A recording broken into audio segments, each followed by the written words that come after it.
দর্শক, আমি আবারও হাজির হলাম এই ভিডিওটি নিয়ে। এজন্যই যে এই যে আমার হাতে এই মোবাইলটি দেখতে পাচ্ছেন, তো এই মোবাইলটি হচ্ছে সাইড দিয়ে ডিসপ্লেটা ফেটে গেছে। মানে হচ্ছে কি, এটির ডিসপ্লের লেয়ার, স্ক্রিন লেয়ারের সাথে আলোর যে লেয়ারটা আছে এই লেয়ারটা ফেটে গেছে। তো কাস্টমার আমার কাছে এসেছে এটি আঠা মেরে নেওয়ার জন্য। তো আমি আঠা মারার আগে এখন যদি আমি এই লেয়ারটাতে সরাসরি আঠা মারতে যাই একটু ফাঁক করে, তাহলে এখানে দেখা যায় যে এই আঠাগুলো ওই লেয়ারের ভিতরে ঢুকে কালো দাগ হয়ে যেতে পারে। অনেকেই এটা ভুল করে থাকেন, অনেক টেকনিশিয়ানেরাই। তো এটা করা যাবে না। তো আমি করব কি, এখন সম্পূর্ণ ডিসপ্লেটাই খুলব খুব সাবধানতার সাথে। তো আপনারা দেখতে পাচ্ছেন আমি এখানে হিট দিচ্ছি। তো আমি প্রথমে হিট দিয়ে খুলে নেব। আমার হটগানের হিট দেওয়া হয়েছে 250, এয়ার দেওয়া আছে 2।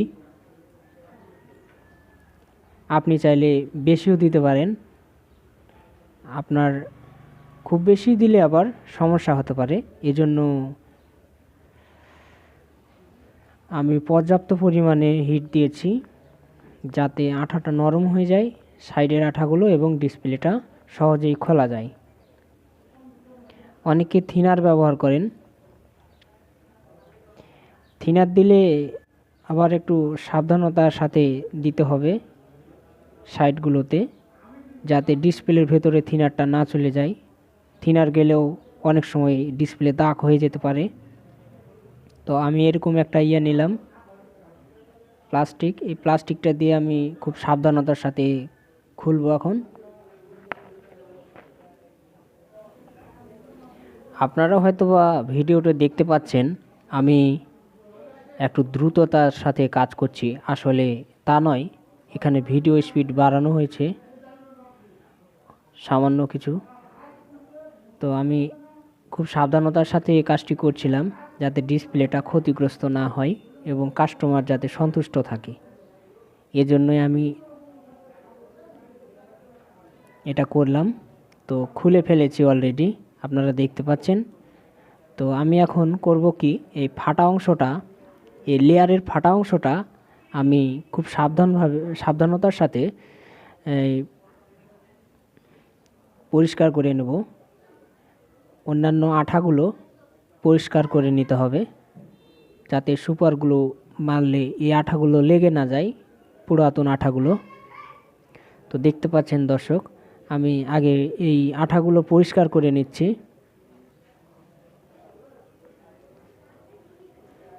এবং ব্রাশ দিচ্ছি মাঝে মাঝে।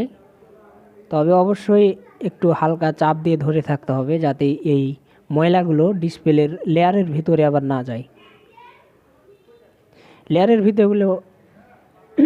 লেয়ারের ভিতরে গেলে অনেক সময় কালো দাগ দেখা যাবে।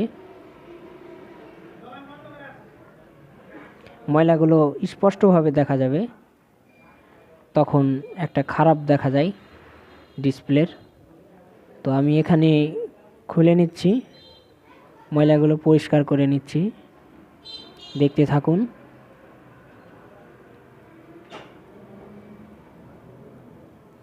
ডিসপ্লের কাজ সবসময় একটু সাবধানতার সাথে করতে হবে। এখানে স্ক্রিন, তারপর এটার হচ্ছে রিবন, এগুলোর দিকে সবসময় লক্ষ্য রাখতে হবে যাতে রিবনটা টান পড়ে ছিঁড়ে না যায় বা কেটে না যায়। সামান্য একটু পরিমাণে কেটে গেলেই এটা ডিসপ্লেটা একদম বাদ হতে পারে। তো আমরা সেইভাবেই সাবধানতার সাথে কাজটা করছি, দেখতেই পাচ্ছেন। তো এই সাইডে দেখুন রিবন আছে।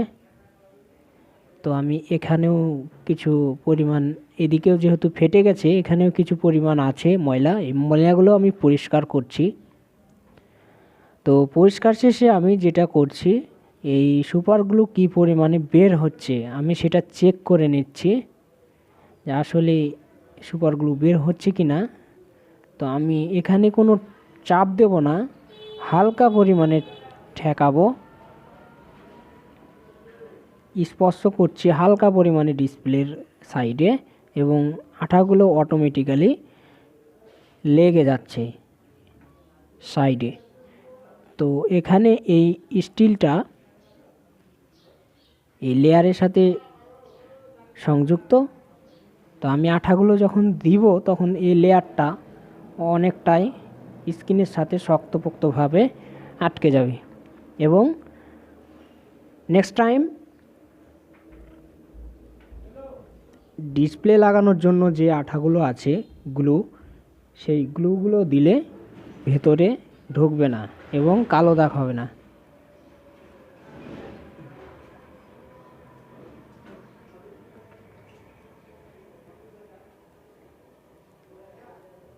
তো আমার এই সাইডে প্রায় আটা দেওয়া শেষ, সুপারগুলো দিয়ে দিলাম।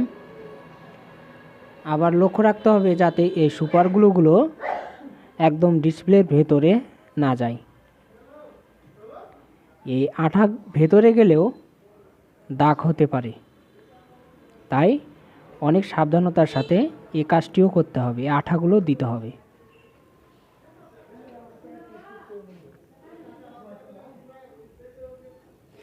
তো এই আঠা লাগানো শেষ। এই সাইডটায় যেহেতু বেশি ফেটেছিল তাই আমি আগে এদিকেই দিলাম।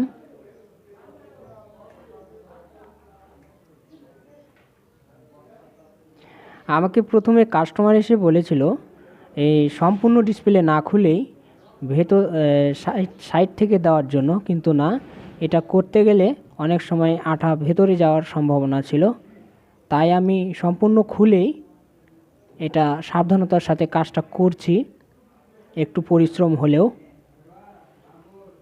তো দেখতেই পাচ্ছেন এই আঠাগুলো লাগানো শেষে আমি ফিটিং করে দেবো। ডিসপ্লে লাগানোর যে আঠাগুলো আছে সেই গামগুলো দিয়ে আমি আটকে দেবো ডিসপ্লেটাকে অনেক সুন্দরভাবে। তো ভিডিওটি যেহেতু লং হচ্ছে এজন্য আমি এ পর্যন্তই শেষ করছি।